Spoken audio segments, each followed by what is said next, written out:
Hello sir, today I'm going to explain about operator overloading.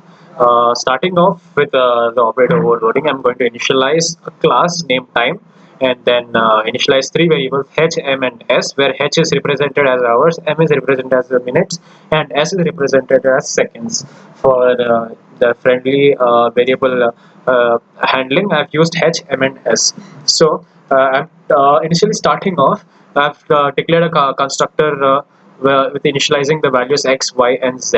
So when I give predefined input like 12, 13, and 25, automatically x is saved into hours, y is saved into minutes, and z is saved into the seconds. So I've also given an empty constructor here. I'll explain why I've given this empty constructor later. And then I've used a getter function where I'm giving out the cout values of h, m, and s. And then I've used this overloading function where the function is just that I have to give the name of the class, the return type, and then the operator followed by the operator that I want to overload, and then initialization, normal initialization. In this, what I've done in sum1, I'm adding 2 hours time of 2 time objects. So 12 and 12 is added here. So this is how I initialize it, sum1, and sum2 I'm adding the minutes, and sum3 I'm adding the seconds.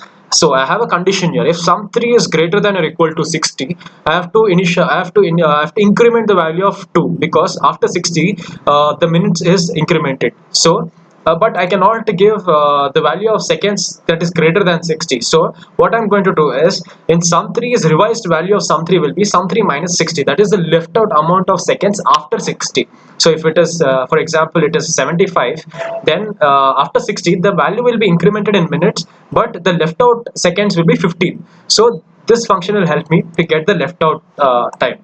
So now I've declared another object time u, where it will display the new time, that is sum1, sum2, and sum3, and then I'm returning the value of u. Since I'm returning the value of u, since u is of the type in the type time, so the return type here will be time.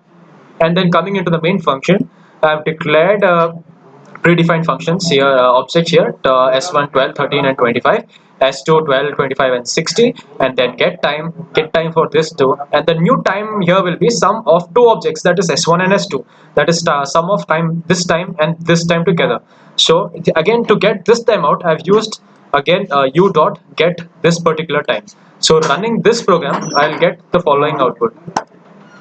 So my initial value of s will time will be 12, 13, and 25, and the next is 12, 25, and 60, and the sum of both, that is 24, and 13 plus 25 is 38. But what we can notice here is 60 plus 25 is 70, 85. So after 60 we have to increment the value of minutes here, so it is becoming 39, and here the left out amount of seconds is given.